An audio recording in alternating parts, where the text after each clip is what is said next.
We've just done a goal-setting exercise. My first question for you is, what is your dream for Africa? My one big dream for Africa is for everybody to have a platform where they can live their dream, their purpose, fulfill their purpose, and have an opportunity to thrive. And I think it's a dream I cherish, and hopefully I will live to actually see it happen. And of course, there are many countries where it's happening. I'm in a beautiful country called Rwanda, where I'm seeing that particular environment being created, and seeing, what I've just seen in the last 2 days is the thriving environment. Yeah. Brilliant.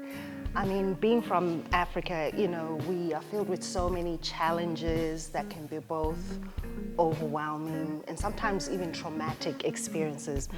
What is our personal responsibility as individuals in addressing some of these challenges? I want you to talk from a perspective of us putting our money where our mouth is.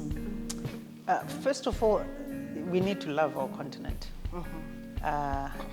It first starts from the heart. If we love our continent, and what does that look like? It's talking things that are positive, seeing the best in what we have. We have a beautiful continent, by the way. Amazing flora and fauna, people, culture. There's such a richness in everything. The minerals we have that the whole world just looks in absolute awe. So there's so much that we have, and so much that we have to be positive about, and that we have to appreciate. And it starts from that. And then the next is, so many of us have been so blessed to be able to get to where we are, to have what we have. And that it's important for us to have the mindset of giving back, of investing in our communities, of sharing what we have. It's not about the level of riches, the wealth that you have. It has to be about an attitude, a mindset. So being champions for our own communities, and champions for our own people, champions for what we have. We have to be the biggest public relations ambassadors for our continent, before even the resources. And then, of course, lastly, we're in an institution where you are equipping amazing young girls, women, men with skills, exceptional skills, world-class skills, to have the love to apply those in the continent. Now, I'm not saying that the students have to live here on the African continent. It's irrespective of where they live, that there's a willingness and a focus on also investing on the continent and applying their skills and their knowledge in developing the continent. Brilliant. So, you mentioned our youth who are here. So we're teaching them technical skills. What are some things we can teach them, particularly about taking ownership of philanthropy and the narrative of Africa beyond the book smart?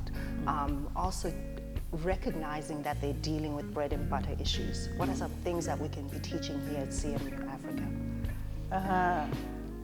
From the few days I've spent with you, I think I've gotten a little bit of an idea of how you equip the students, both from an academic side and also non-academic issues, to help the students to get back into the world of work, and also to become productive citizens that are engaged in the growth and development of their own countries.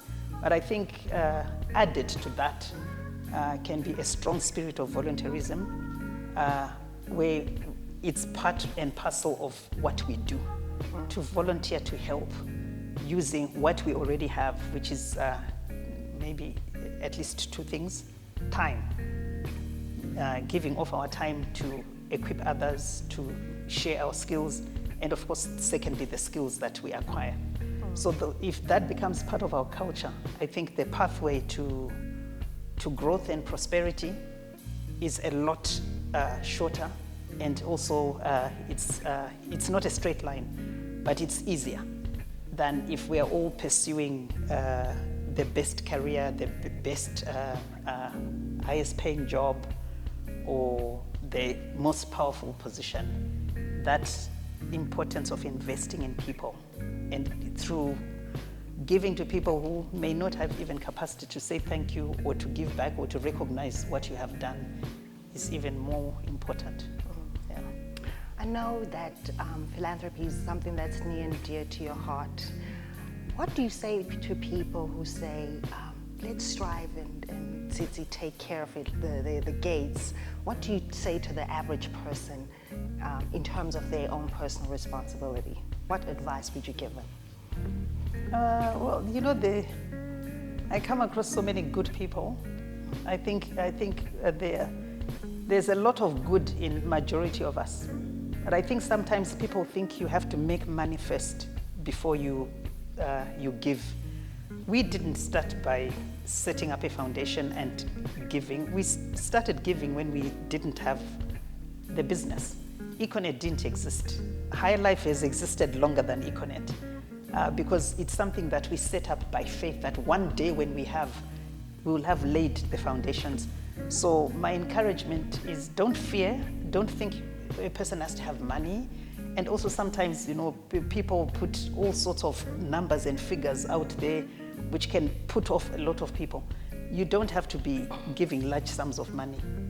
Everything starts small. We started somewhere, so you give whatever you have. The key thing is to do it, and to do it consistently, and to do it in the long term. Yeah. So you and I went to an all-girls school, Yes. Saint School Convent. Yes. I want, you know, studies show that girls lose interest in math at age 9 because either of stereotypes or things that their parents say to them or teachers. What are some things that we can do to address that leaky pipeline of women in STEM? You know, I'm not an expert, so whatever I'm going to say is not based on science and evidence. But I will say I had a maths teacher. She was female, and I went to a girls' school. So I just didn't grow up in an environment where I was seeing what boys were doing versus what girls were doing. And I fell in love with maths, not because of her, but I think because the environment didn't, the environment allowed me to just develop an interest in something that I enjoyed. So I enjoyed maths, and I ended up doing pure maths at A level. Now, I think the discouragement sometimes comes if you're in an environment that is not conducive.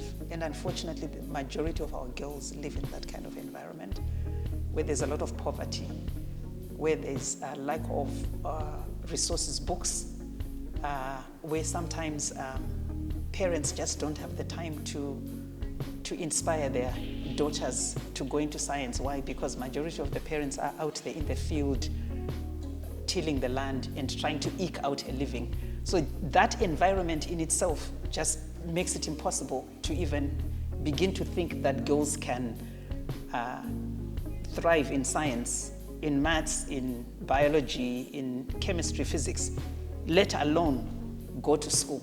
So what we need to be thinking about seriously is, how do we create a system that allows even a smallholder farmer mom who's spending her life between tilling the land and raising the family, how do we create an environment that allows a child to, first of all, be in school, and then secondly, to be exposed to some of those subjects that we had the privilege to learn to love at a very early age. Brilliant, brilliant. Well, any parting words of wisdom? Well, to just say this great institution has done an amazing thing by Carnegie Mellon, by coming to invest in Rwanda. And it's not just an investment in Rwanda, investing skills, investing knowledge, and creating an environment for our students to thrive. But it's also a hub for the African continent. I think that is really exciting. I got to meet students from Cameroon, Tunisia, Ethiopia, Somalia. Amazing. It is very rare if we go to any other institution to find that in one institution. So never underestimate the impact you're having on the continent, and well done for that. Thank you so much for your time, and thank you for visiting us here at CMU-Africa. Thank you.